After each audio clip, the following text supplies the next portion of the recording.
Qu'est-ce que les OKR? Eh bien, les OKR sont avant tout un outil, agile, de pilotage et d'intelligence collective. Ils servent à focaliser l'énergie de l'organisation sur les changements qui sont vraiment importants. Et en même temps, ils positionnent les équipes en mode acteur en mettant l'emphase sur l'intelligence collective. Le O de OKR signifie objectif et décrit ce que l'on veut atteindre. Un bon objectif est court, inspirant, motivant et ambitieux. Il n'a pas de notion de mesure. Il doit répondre à la question « Qu'est-ce qui est important pour nous maintenant ?» KR, quant à eux, signifie « qui résulte » ou « résultat clé » en français. Ils décrivent ce qui sera mesuré afin de valider l'objectif. Pour aider à les définir, il est souvent utile de verbaliser la mesure de départ. Où est-on actuellement? Où veut-on aller?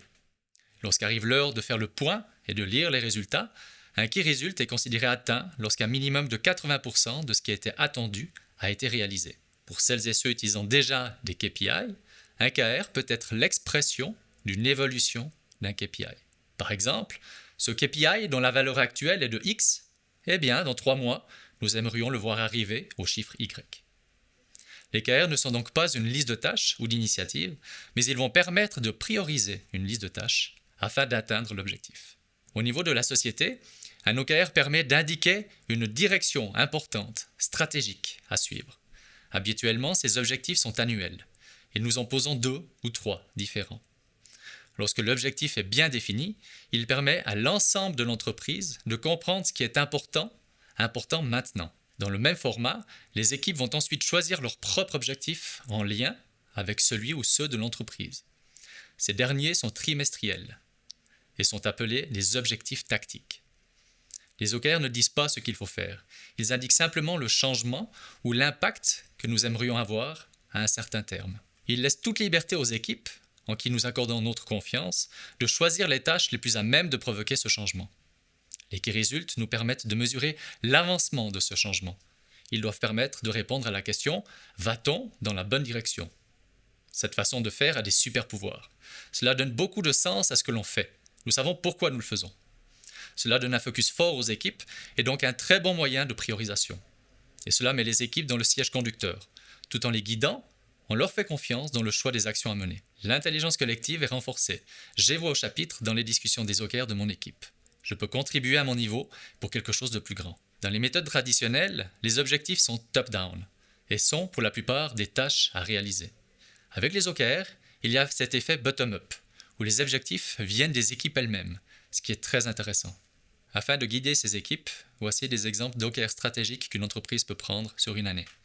Devenir une entreprise agile capable de s'adapter rapidement aux évolutions du marché. Repositionner l'entreprise en tant qu'acteur innovant et proche de ses clients. Et développer une culture orientée valeurs et résultats mesurables. Ces 3 OKR stratégiques d'entreprise permettront aux équipes de prendre eux-mêmes leurs propres objectifs. Pour les équipes, par exemple, les OKR d'entreprise que nous venons de voir ont inspiré l'équipe RH. L'équipe RH a décidé de prendre, elle, comme objectif à 3 mois, d'ancrer l'agilité dans la culture d'entreprise. Quant à elle, l'équipe marketing a pris comme objectif de soutenir le repositionnement de la marque et sa nouvelle image agile. Et puis, dans la production, une équipe produit a pris l'objectif de livrer plus rapidement de la valeur concrète aux clients. Voilà les 3 objectifs d'entreprise et les 3 objectifs d'équipe qui en découlent. Les KR servant ensuite à mesurer, à terme, des 3 mois pour les équipes, au terme de l'année pour l'entreprise, si les objectifs ont bien été atteints. Pour rappeler les points clés principaux, les plus importants, le O de OKR signifie objectif, c'est ce que l'on veut atteindre, c'est le quoi, ce que l'on veut faire. Un bon objectif est court, inspirant, motivant et ambitieux. Il n'a pas de notion de mesure. Qu'est-ce qui est important pour nous? Qu'est-ce qui est important maintenant?